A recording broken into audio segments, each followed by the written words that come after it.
La strada verso le Olimpiadi di Milano Cortina porta con sé anche risorse e investimenti per il territorio, in particolare quello bellunese. A Padova i parlamentari regionali del Partito Democratico, insieme al sottosegretario alle infrastrutture Salvatore Margiotta, hanno annunciato un piano di opere che riguardano la rete stradale e quella ferroviaria per potenziare i collegamenti in vista del grande evento sportivo invernale in programma nel 2026.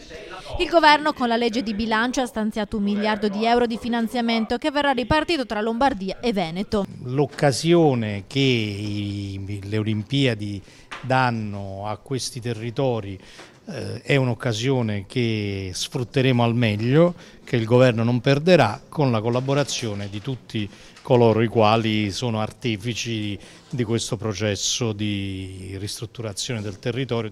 I finanziamenti serviranno non solo per gli impianti sportivi, per i quali è prevista anche una legge ad hoc. Nel frattempo verranno completate le opere che serviranno anche per i mondiali di sci in programma nel 2021 a Cortina. Si tratta dell'elettrificazione della rete ferroviaria del Basso Bellunese e con i 300 milioni già stanziati da ANAS i collegamenti in uscita della A27 verso Cortina e verso il Comelico.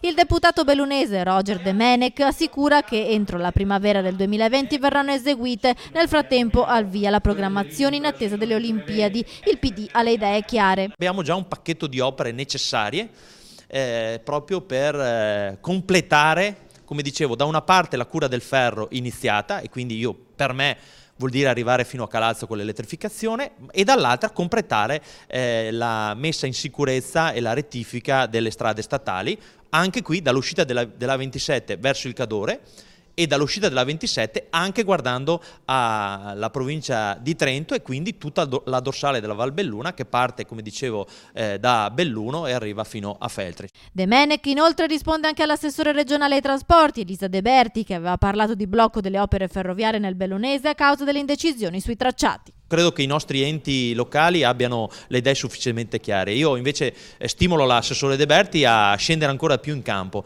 Il progetto è già finanziato.